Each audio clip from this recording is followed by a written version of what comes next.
Assalamualaikum warahmatullahi taala wabarakatuh. Waalaikumsalam. Bersua kembali dengan channel baru, channel yang dibangun dalam kesedihan.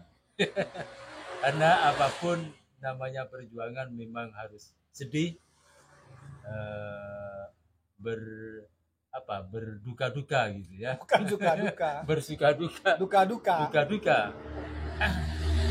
Karena channel ini dibangun dengan musyawarah yang cukup alot. Dulunya channel ini bernama channel Pendopo MS Arifin yang sengaja kontennya berisi tentang terapi sebagai pengobatan alternatif gitu. Tapi seiring dengan berjalannya waktu, akhirnya kami membangun kembali channel ini karena memang channel ini spesifik dibangun dengan konten-konten podcast. Namanya juga dulu Pendopo MS Arifin, karena supaya tidak menghilangkan trademark merek, jadi pendoponya tetap, cuma ujungnya diganti mulai dari pendopo apa ya. Akhirnya sepakat rekan-rekan tim kami, terutama dengan Bapak Agus, yaitu akhirnya dinamakan Pendopo Madura karena channel ini berada di Madura. Maka akan kami perbincangan atau podcast kami yaitu berbicara tentang apa saja yang ada di Madura. Kebetulan kali ini hadir kembali teman lama saya. Beliau adalah Bapak Agus Sugianto. Selamat malam Bapak Agus Sugianto. Selamat malam. Beliau adalah selain Kepala SDN Panaungan 3 Kecamatan Pasongsongan, beliau juga merupakan guru penggerak angkatan pertama Bang ya, guru penggerak di Sumeneb ya. Pertama di Kabupaten Sumeneb Kabupaten untuk Sumeneb. nasional angkatan kelima. Terus beliau selain itu juga adalah budayawan yang memang pakar dalam hal membahas budaya-budaya atau tradisi atau kesenian atau lagu-lagu yang ada di Madura. Baiklah pemirsa Pendopo MS Arifin, jangan sampai keliru. Pendopo Madura. Oh, Pendopo Madura ya. Sudah keliru tadi ya. Pendopo Madura. Perbincangan kali ini yaitu seputar tentang lagi viral Bang, yaitu tentang warung Madura yang membuka 24 jam dibatasi waktunya. Tapi memang ini menjadi perbincangan yang sangat menyita emosi gitu ya, terutama di kalangan masyarakat Madura.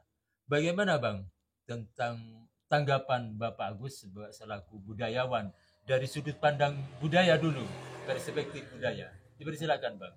Baiklah, terima kasih atas waktunya. Biasanya saya langsung menyebut channel Apoy Madura. Iya. Tapi karena sudah berubah kanal YouTube kami ini, jadi simbiosis antara dua kanal. Karena kanal Apoy Madura ada permasalahan terkait demonetisasi ya, monet ya, FPN, sehingga tidak bisa dimonet. Ada channel satunya yaitu Pendopo MS Arifin, pendoponya diambil, yang Apoy Madura Maduranya diambil. Kolaborasi dua channel. Ya. Mohon bantuan doanya, semoga dengan kolaborasi dua channel ini menjadi Pendopo Madura bisa memberikan kontribusi seperti kanal YouTube kami sebelumnya. Mana kanal YouTube kami sebelumnya Apoy Madura banyak menjadi rujukan para guru-guru bahasa Madura, guru-guru yang ada di kepulauan bahkan Kepulauan Madura ya, mahasiswa, adik rekan-rekan SMA yang ingin pelajar gitu Bang ya, pelajar yang ingin tahu lebih jauh tentang budaya, tradisi, seni, alat musik Madura. Iya.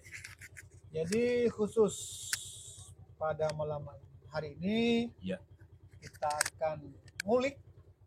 Kita akan bincang-bincang santai BBS seputar larangan bagi warung Madura, yaitu pembatasan waktu bukanya yang biasanya buka 24 jam sekarang dibatasi karena disinyalir, orang tahu juga disinyalir karena retail besar dalam hal ini ya toko-toko pengusaha toko-toko modern Bang ya, toko-toko modern swalayan gitu ya. modern retail besar yaitu Alfamart, Indomaret dan sebagainya, yaitu komplain dengan adanya warung Madura yang buka durasinya tidak dibatasi 24 jam hingga pendapatan retail besar tersebut menurun. Oh gitu ya. Katanya juga. Tapi di sisi lain Bang, kan ada juga sisi positifnya dengan membuka dibukanya warung 24 jam Madura gitu ya. Jelas.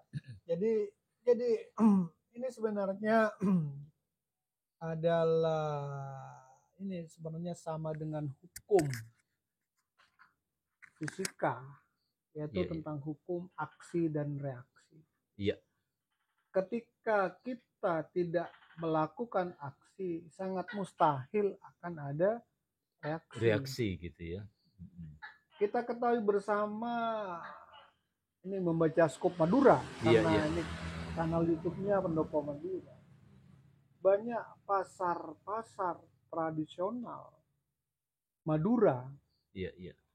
Pasar tradisional, pasar yang buka, pasar kocu katanya pasar sore dan sebagainya. Pokoknya pasar-pasar tradisional, toko-toko tradisional, toko-toko kelontong tradisional yang ada di Madura. Beberapa tahun yang lalu kita melihat kasat mata ketika Alfamart, Indomaret itu memborbardir. Iya. Memborbardir di tingkat kecamatan bahkan sampai ke pelosok desa. Iya. Jadi sehingga para pengusaha kecil yang notabene tradisional, modalnya pas-pasan gitu ya. Terpaksa banyak juga yang mengeluh, bahkan ada yang gulung tikar. Betul. Atas ekspansi masif dari retail besar ini masuk ke kota-kota kecamatan, termasuk di kota kami Pasongsongan. Kalau di Pasongsongan saya perhatikan toko-toko modern itu mungkin ada 5 Bang, 5 toko-toko besar ya. Iya, tapi yang dikuasai konsorsium retail cuman Alfa yang di Pasongsongan. Sedangkan lainnya kebanyakan masih skup lokal, yaitu misalnya Sidogiri. Iya. Misalnya juga Kancakona. Masih retail skup lokal. Iya. Sedangkan Alfamart itu sudah ada juga. Jadi itulah kenyataan yang saya hadapi, yang kita lihat sehari-hari ketika toko-toko tradisional dibombardir oleh toko-toko modern. Banyak sebenarnya pedagang tradisional yang mengeluh. Tapi mengeluh mereka apa? Mengeluh mereka tidak bisa menemukan solusi yang bijak. Ada ruang mungkin, tidak ada ruang ya? Tidak ada ruang, cuma sebatas mengeluh. Jadi masih pedagang tradisional kan masih menggunakan etika, masih menggunakan norma. Karena apa? Karena para penjaga retail besar itu ternyata kadang orang Madura juga, masih ada hubungan famili. Betul. Jadi serba dilematis. Mau protes, mau marah, dia keponakannya kerja di situ. Sudah punya keluarga, nanggung anak juga. Sehingga ketika misalnya protes dan sebagainya, akan berekses pada skup yang lebih besar. Istilahnya pemutusan kerja ya, PHK mungkin ya. Padahal dampaknya, karena kebetulan bibi saya juga buka toko tradisional. Iya. Nah, buka toko, jadi pangsa pasar yang sebelumnya beli pada toko tradisional. Nah, dengan adanya toko modern banyak yang beralih. Karena apa? Karena ketika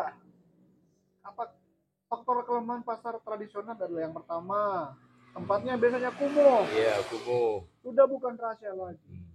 Kadang-kadang kalau hujan sudah becek.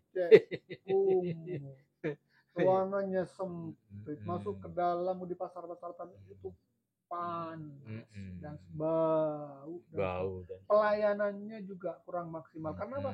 Karena yang nunggu cuma satu, yang berjubel sehingga pakai antri. Gitu. Jadi kelemahan-kelemahan inilah yang kemudian bisa mendatangkan celah, dimanfaatkan. Retail besar, tokonya sangat besar, ada lahan parkir. Padahal di toko ternak tidak ada lahan parkir kan? Tidak ada lahan parkir. Ada lahan parkir gratis, masuk ke dalam full AC gitu. Terang benderang. Bahkan juga yang lucu adalah hal yang sangat lucu dirasakan. Tetangga di sekitar kalau beli kontan ke Alfamart, ke toko-toko besar, ketika ngutang ke toko Macedi ini gitu ya.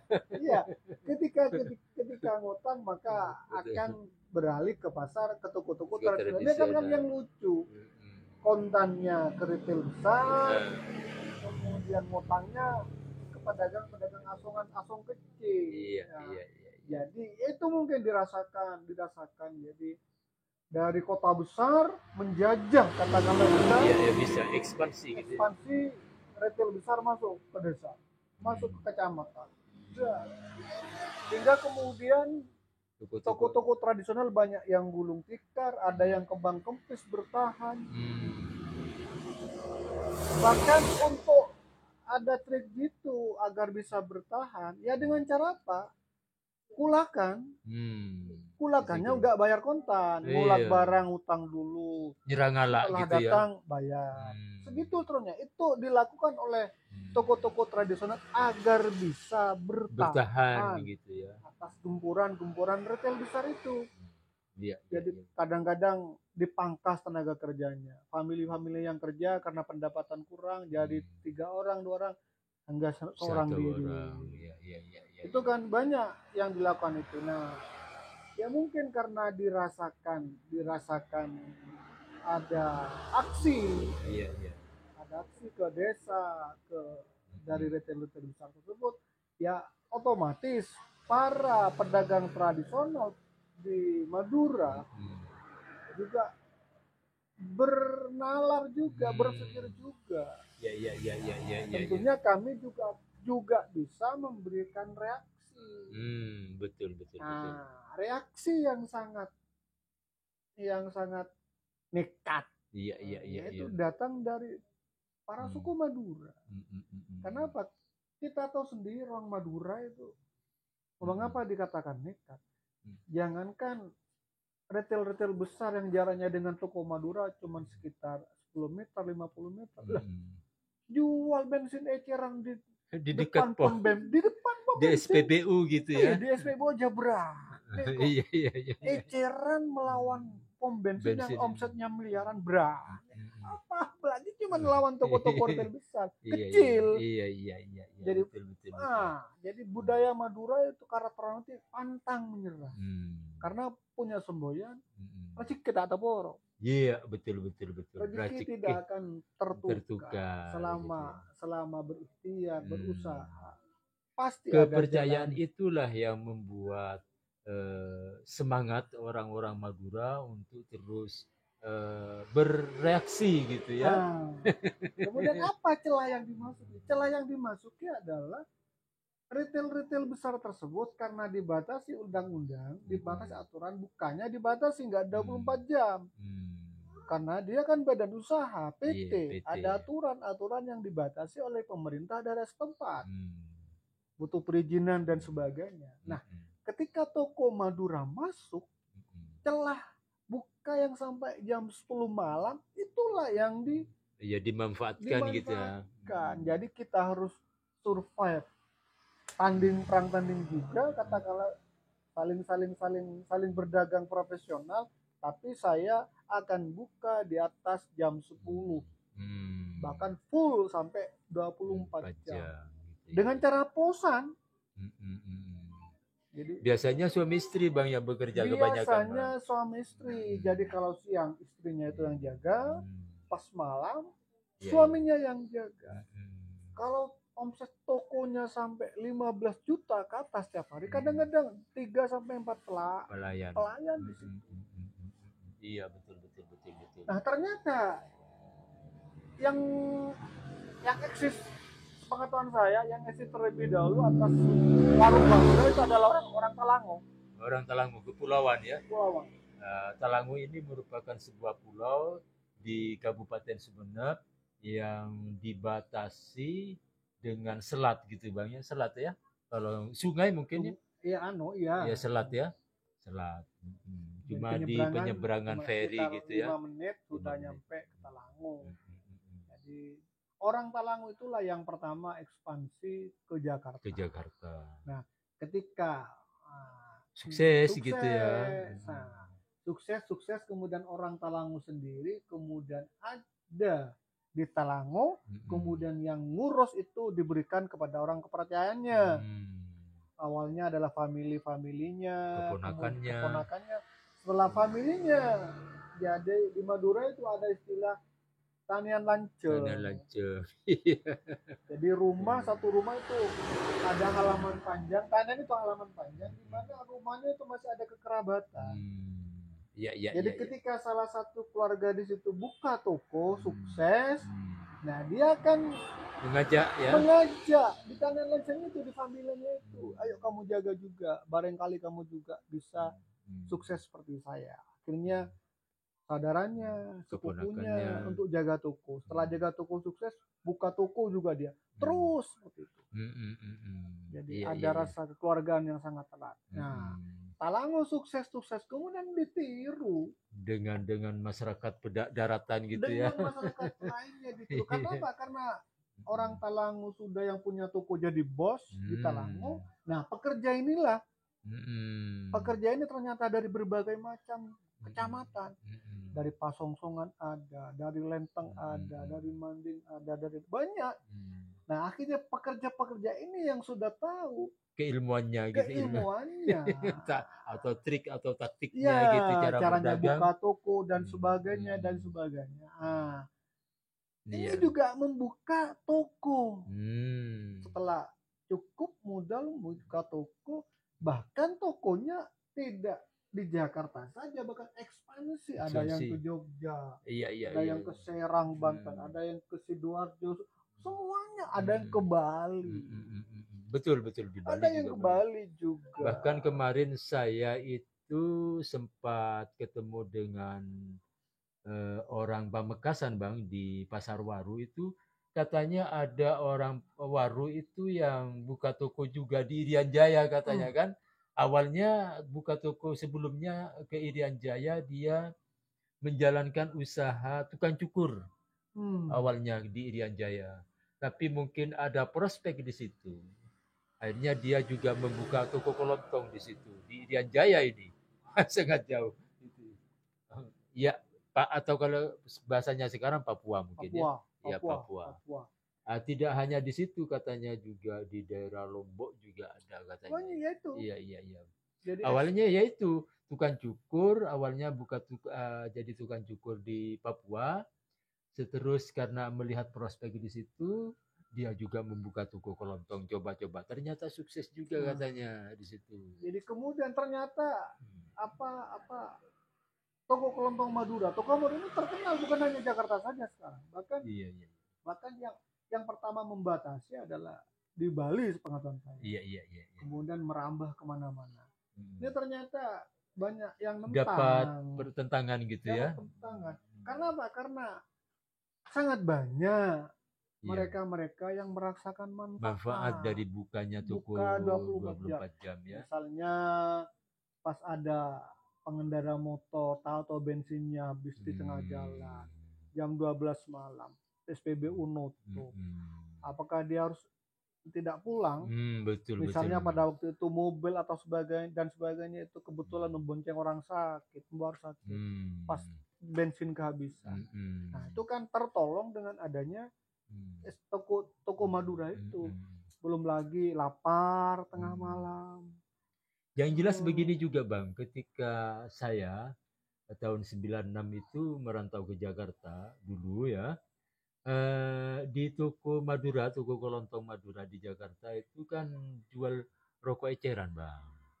Kalau mungkin retail-retail besar, toko modern tidak jual Nah, rokok itu. eceran. Di situ pada malam hari kita kehabisan rokok, duitnya juga pas-pasan, beli rokok eceran di Nah, situ, itu di toko Madura. Karena di situ juga ada obat nyamuk, karena banyak banyak nyamuk di tempat kos kami gitu di Cempaka Putih, akhirnya beli obat nyamuk di situ. ya Belinya juga eceran, kelebihannya bukan itu bukan kan dus. bisa ngecer.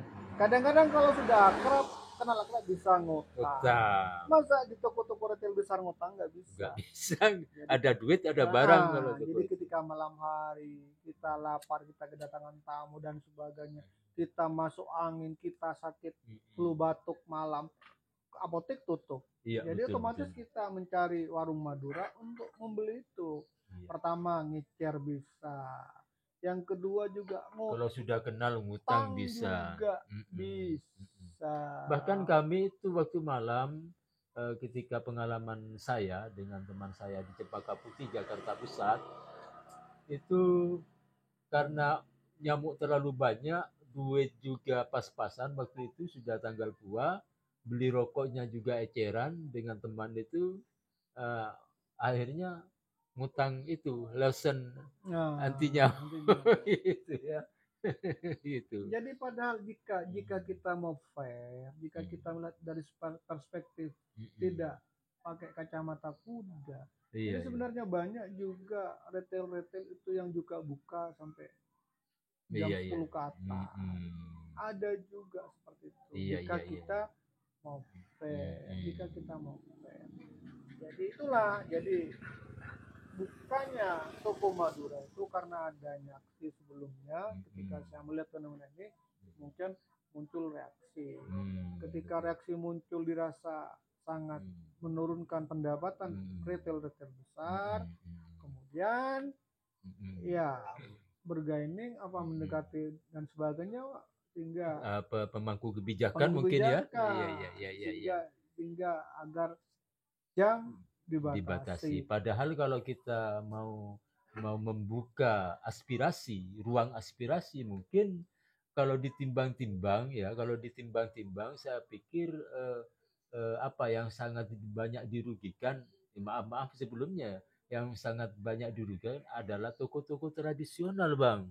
Ketika ekspansi yang luar biasa dari Indomaret dan semacamnya itu kan, bagaimana menurut ya, Bang Agus? Jelas sudah. Saya kan sudah melihat fakta, yaitu dari bibi saya sendiri. Iya. Bahkan banyak toko-toko tradisional yang sudah tutup di kios-kios tradisional di sepanjang jalan Pasar Pau. Jadi sekarang banyak yang sudah ganti jual ikan, beralih profesi. Gara-gara sudah kalah saing. Dan ini juga sebenarnya buka 24 jam. Iya. Itu berbanding lurus dengan hasil. Karena apa? Karena fisik jiwanya memang seperti iya. Totalitas gitu ya. Jadi saya tidak heran. Tetangga saya ada pas bulan puasa ngulak barang mati, meninggal kena serangan jantung karena diforsir kerja. Pendapatannya memang besar, tapi dia juga kerjanya ekstra seperti robot. Iya, betul. Seperti itu resikonya. Bahkan berbanding lurus juga, Bang. Kalau tidur saya kasihan juga, Bang. Kadang-kadang bawa anak kecil. Iya. Sangat luar biasa perjuangannya. Pagi hari dia ngulak, setelah subuh sahur ngulak barang seret. Iya. Ngulak barang, setelah itu istrinya jaga ya. Dia jaga dulu, setelah itu dia jaga. Ngulak barang puasa fisik lelah. Setelah itu jaga. Terus bolak-balik. Sampai pada suatu waktu dia kulakan barangnya siap, ternyata orangnya langsung terlentang. Ada sebotol aqua, ternyata dia kena serangan jantung. Ya. Belum lagi bahayanya, ada murid saya juga di Panongan juga di Pangropu, dusun Pangropu. Iya. Itu meninggal ketabrak kontainer pada waktu kulakan. Iya, betul. Belum lagi menghadapi para preman yang datang malam, kadang-kadang minta malak dan sebagainya. Sampai ada yang dibacok juga, yang toko-toko Madura. Jadi resikonya juga besar sebenarnya. Iya, iya, iya. Jadi kalau kita banding-bandingkan gitu. Kalau kita membandingkan, kalau kita dengan akal jernih, jiwa yang bersih, melihat dari dua sisi. Iya. Dua sisi ya. Sebenarnya jadi yang betul ya akan sama mekanisme pasar. Betul. Mekanisme pasar selama dibutuhkan membantu bermanfaat pada masyarakat ya sudah nggak ada masalah. Mungkin retail besarnya apa kekurangan dari toko Madura itulah ditutupi. Iya itulah jadi celah dia untuk meraup pelanggan yang dari toko Madura. Ya kan sehari bersaing sehat gitu. Bersaing sehat kan. Iya, betul. Ada apa AC sudah ada, parkir sudah gratis. Iya. Iya kan? Jadi pandangan-pandangan itu mungkin memang dari sudut pandang budaya, memang orang Madura kembali perbincangan tadi bahwa di Madura ketika satu orang sukses akhirnya diikuti familinya gitu Bang. Iya. Budaya-budaya membantu itu familinya. Setelah familinya sukses semua, baru dia mencari orang luar. Iya. Jadi luar ya gitu, yang di luar itu juga sukses juga dia terus seperti itu. Bahkan ada saya dengar informasi dari teman saya juga ketika tokonya sukses itu yang di Jakarta itu dia diserahkan kepada keponakannya atau orang kepercayaannya, dia buka lagi di daerah lain, buka cabang. Iya. Itu kan menebar manfaat sebenarnya Bang. Mengurangi pengangguran saya kalau bilang ya. Iya. Karena kita tahu di Madura itu tidak ada perusahaan besar yang mengcover ya para pekerja atau pengangguran Bang. Iya kan? Dengan adanya itu pemerintah sebenarnya banyak yang tertolong juga. Dengan adanya toko-toko Madura yang sukses itu paling tidak pengangguran juga bisa diatasi. Iya, betul. Iya kan, tetangga saya. Jadi awalnya dia numpang sama mertuanya. Terus setelah kerja dia bisa beli rumah sendiri, beli sepeda motor. Walaupun dia juga berkorban besar meninggalkan putranya yang masih kecil sama ibunya. Betul. Pengorbanan yang sangat luar biasa. Bukan enak-enakan gitu. Jadi hasil yang besar juga sepadan dengan pengorbanannya. Paling kalau tidak beruntung ya kadang nyawa taruhan. Iya. Kadang jadi apalagi jaraknya yang berjauhan gitu ya. Iya, pas orang tuanya sakit meninggal mendadak. Yang repot ketika meninggal Bang. Iya betul. Dia sudah terikat kontrak dengan bosnya toko Madura itu 1 tahun katanya. Pas di pertengahan kontrak keluarganya meninggal, ibunya meninggal. Dia sebelum dia menemukan pengganti, dia tidak boleh meninggalkan toko tersebut. Betul. Ya terkadang orang tuanya meninggal, dia nggak sempat. Ikut menguburkan ikut memandikan. Apa itu nggak pengorbanan luar biasa? Pengorbanan yang luar biasa. Jadi kita hanya melihat dari sisi sukses gitu dapat, padahal pengorbanannya Allah tidur 2 jam 3 jam bayangkan. Bahkan banyak juga kejadian demi kuatnya stamina fisiknya akhirnya apa dikonsumsi minuman suplemen kan dikonsumsi untuk agar gagal ginjal. Iya betul. Banyak yang seperti itu. Iya. Hal-hal yang semacam itu sejatinya pemangku kebijakan juga bisa mengevaluasi gitu ya antara sisi manfaat dengan sisi negatif gitu. Dalam artian negatif di sini yang ada yang dirugikan di salah satu pihak, terutama toko-toko Madura yang buka 24 jam. Kita memang paling tidak dari sisi manfaat juga banyak membantu ketika orang-orang di sekitar toko itu yang kehabisan memang obat-obatan dan lain semacamnya gitu ya. Jadi intinya kami berdua yaitu kilas balik masalah ini menelaahnya bukan karena kami kebetulan orang Madura, enggak. Enggak ya. Jadi kami berdua memang dari perspektif yang berusaha memandang dari dua sisi. Dua sisi, betul. Dua sisi. Jadi menurut kajian kami ini adalah reaksi atas aksi yang telah dilakukan oleh retail-retail besar dulu ketika sangat masif ekspansi ya, di Madura di gitu. pelosok-pelosok desa mendirikan retail-retail itu, sehingga banyak pedagang-pedagang kecil tradisional yang gulung tikar. Iya. Seolah-olah dia bukan berada di tanah tumpah darahnya ya. Merasa terjajah, Bang. Kan dilema juga orang Madura, saya mau demo sama siapa? Bosnya ada di sana, di pusat di Jakarta. Ini yang jaga masih keponakan saya, masih ipar saya, masih ada family tetangga, kan gak enak juga kan. Betul.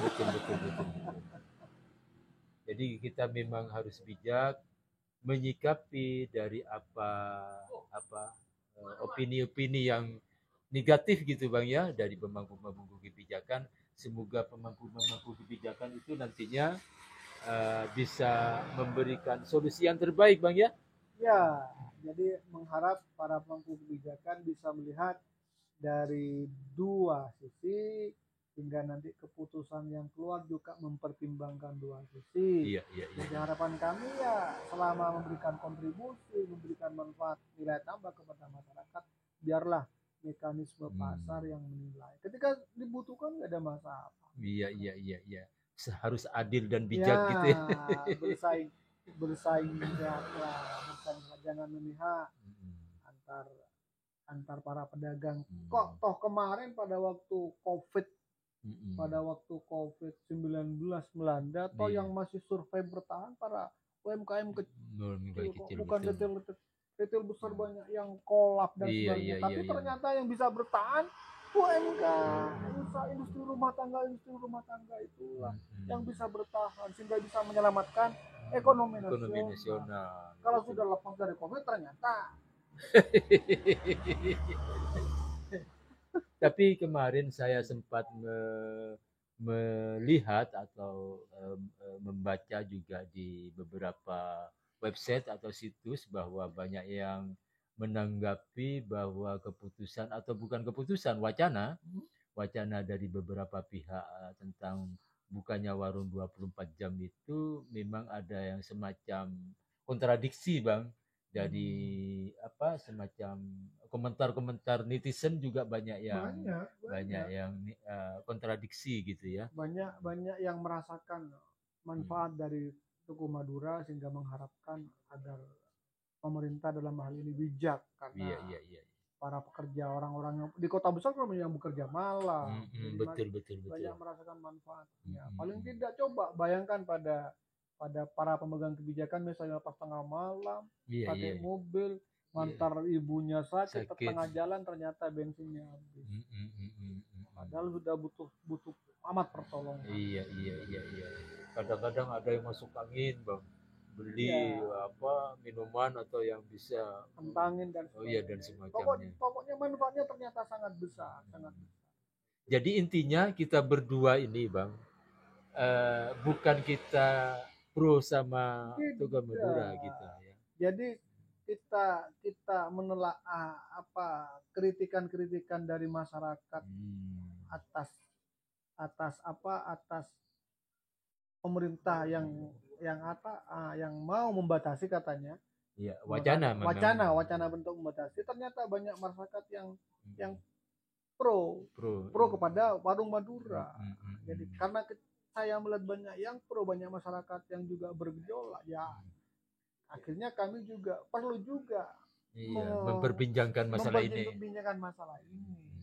Paling tidak semoga aspirasi kami ini juga didengar. Betul. Karena nilai tambahnya juga ada. Jadi sekarang coba lihat saja di pelosok-pelosok desa, rumah yang dulu gede, kumuh, dan sekarang ternyata sudah bisa bangun rumah, sudah bisa menyekolahkan anaknya. Gara-gara apa? Gara-gara jadi penjaga toko di toko Madura ini kan sudah nilai tambah. Jika dibatasi, mereka pulang lagi. Ketika pulang, yang bingung juga pemerintah daerah juga. Kenapa dia pulang dari kota besar, ternyata dia tidak punya keahlian. Akhirnya apa? angka kejahatan juga meningkat. Akan meningkat otomatis dengan sendirinya itu. Karena perut lapar, ada penyakit. Apa ya Pak? Nyuri. Ada. Kamtipmas terganggu. Iya, bisa jadi nanti retailer terbesar yang dicuri. bukan tidak tidak mustahil Bang kemungkinan jadi, itu. Dampaknya ternyata dampak mudaratnya sangatlah besar ketika memang dibatasi benar. Karena ketika dibatasi, biasanya kan ketika dibatasi omset menurun. Iya. Ketika omset menurun itu biasanya sama bosnya itu dijual. Ketika dijual disuruh pulang pekerjanya. Seperti itu. Iya. Yang diuntungkan juga yang ditempati biasanya Bang. Atau kok tempatnya dikontrak mahal juga itu Mas. Ada yang kontraknya sampai berapa puluh juta, 40 juta. Iya per tahun gitu Bang. Iya. Setelah itu ngisi barang 40 juta juga. Sehingga modal sudah 80. Bahkan kemarin saya ada juga komentar telepon dari teman saya yang buka toko di dengan tuan rumahnya dinaikkan katanya sewa kontraknya. Iya, melihat omsetnya tambah, pengetahuannya dinaikkan. Iya, betul. Tiap tahun itu naik katanya gitu kan. Baiklah pemirsa channel Pendopo Madura ya. Channel baru ya. Terima kasih atas perbincangan kehadiran Bapak Agus. Karena memang Bapak Agus dia adalah bagian dari channel ini sebenarnya. Kebetulan di warung apa ini? Di warung perbatasan yang sangat bagus ini, perbatasan antara Sumeneb dengan Pamekasan ini Bang. Ada tubuhnya di sini, perbatasan Sumeneb Pamekasan. Nah, demikian pemirsa channel Apoy Madura lagi. Pendopo Madura. Terima kasih atas segala perhatiannya. Tinggalkan kolom komentar, jangan lupa tinggalkan jejak di kolom komentar kepada pemirsa kami. Semoga channel ini bisa menebarkan. Kalau dulu kami tidak mengharapkan subscriber, sekarang mengharapkan karena subscribernya sangat sedikit. Sedikit sekali betul karena channel baru Bang. Karena dulu subscribernya 10.000 lebih. Iya. Demikian, terima kasih atas segala perhatian. Mohon maaf atas segala kekurangan. Wallahul muwaffiq ila aqwamit thoriq. Wassalamualaikum warahmatullahi taala wabarakatuh.